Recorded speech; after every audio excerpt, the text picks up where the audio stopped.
أعوذ بالله من الشيطان الرجيم بسم الله الرحمن الرحيم وصلى الله على سيدنا محمد وعلى آله وصحبه وسلم اللهم صل على سيدنا محمد الفاتح لما أغلق الخاتم لما سبق ناصر الحق بالحق الهادي إلى صراطك المستقيم وعلى آله وصحبه حق قدره ومقداره العظيم اللهم انفعنا بما تعلمنا وعلمنا بما ينفعنا وزدنا من فضلك وجودك علما وتعليما يا الله بسم الله. Okay, so mashallah, I think he basically said everything in those 10 minutes, so I can just sit down, right? Okay, mashallah. But the topic is the two sides of love. There's also two sides of a lecture. So he covered a lot of good material, and alhamdulillah, inshallah, I'll try to supplement much of what Dr. Altaf laid down for us. But before we get into talking about love, right? I remember one time I gave this, when I was an undergrad, and we hosted a Central Zone conference too at the University of Missouri way back when, and there was this brother who gave this khutbah, and this khutbah stayed with me from the mid-90s to now, and it still irks me when I hear it. And he got on the khutbah, he got on the minbar, stood on the pulpit, started his khutbah, and he said, Islam has nothing to do with love. He goes, our relationship to Allah subhanahu wa ta'ala is one of fear. Throughout the Quran, all you hear is fear. Attaqillah, kada kada, hell, punishments, torments, etc. All it just goes on. Yeah, our deen has nothing to do with love. And that bothered me. And one of the things that really bothered me about it was that wasn't my experience as a Muslim. Just as an undergrad kid at the University of Missouri those days, I really loved the crowd that I was with. We had a great MSA. We had a real tight bond with one another. We had a real sense of brotherhood. Our family was really tight. And I said, we're not running around afraid of each other. We're not, our fear is for Allah, but we also love God, right? We get up in the middle of the night and we do tahajjud, and we're making prayers to Allah subhanahu wa ta'ala. But the thing is, I didn't know how to talk about it, because the brother happened to know a few more pages of Arabic than I did at that time. And so we were all, had to stay quiet in front of this kind of a champion of fear. But our deen has, later on, alhamdulillah, when I was able to study with some really wonderful people, all they would talk about is love. Right? All they would talk about is the love of Allah, the love of the Prophet sallallahu alaihi wasallam, the love of the awliya, the love of the real saintly figures of our deen. And so I realized that, we were living two different Islams, kind of. That khutbah stuck with me even to this day, and compared to what everybody else is living. And so conceptually, though, when we speak about love, one of the things I want to do is step back before we get into the Quranic and the Sunnah and the way the Salihin and the ulama of our deen spoke about love, just to get conceptually, how do we lay out different stages of love, and how do we talk about love? Right? So even before we get into the Quran and everything else, I think basically Dr. Altaf summarized, in a very succinct manner, the key foundations for this issue of love in the Quran. But of course, mashallah, there's always more to say. But before then, so I want to just lay out some ideas. So if we think about terms for love in the English language, right? How many terms do we have for love?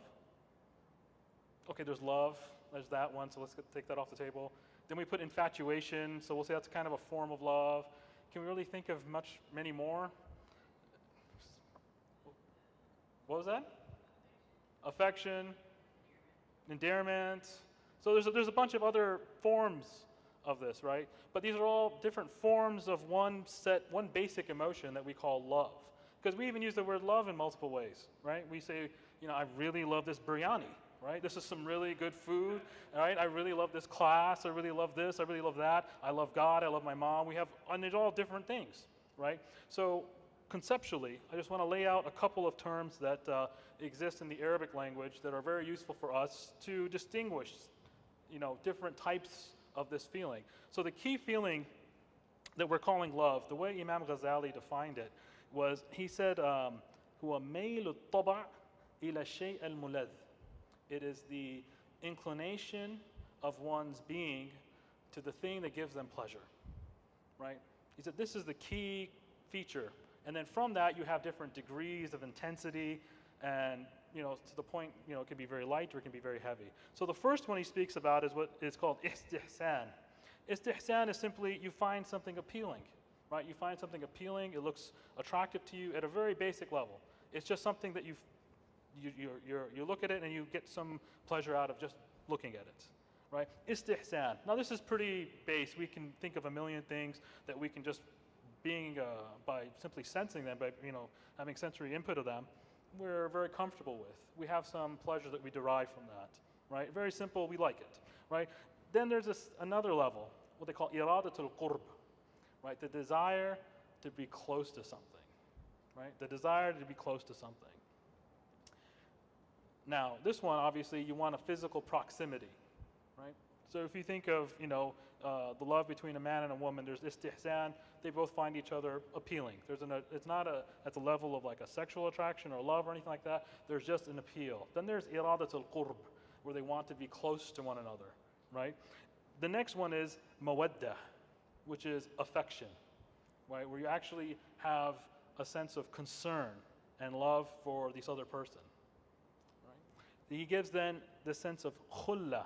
Now, khulla is when two things are intermixed like this, to the point where there's, they're just mezj, they're just combined almost, right? They're intertwined, right? And this is more of a spiritual and more of like at a deeper level than purely physical, right? So you have the word khalil, friend, comes from this word khulla, right?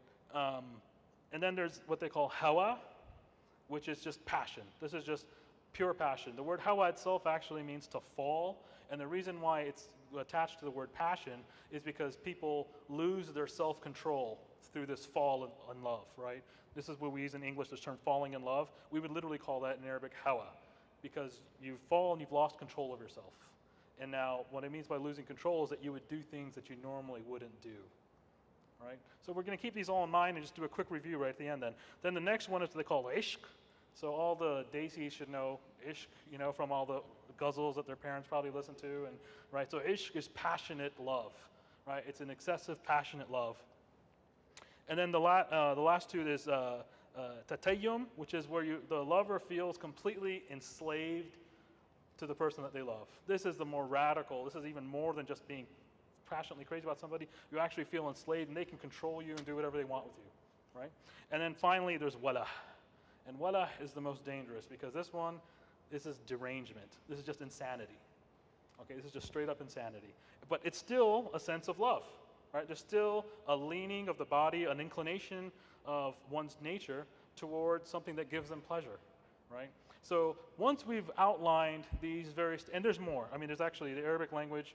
So there's a kind of a rule in the Arabic language that the number of names that you can give to something indicates how important it is for a society or for a group of people, right? So if you have something that you don't like, you just give it the one name, and there's no other, you don't give a lot of adjectives to it. But the Arabs give almost 20 words for love, right? And we've only done a good 10 here. And there's actually more. So it's something they really thought about a lot and paid a lot of attention to. So just a quick review then. Istihsan is where you have this sense of approval of something, you like it. Iradatul qurb is when you desire to be close to something. Affection is mawadda. And then there's khulla, there's friendship when you've actually been close, and there's actually an intertwining of souls almost.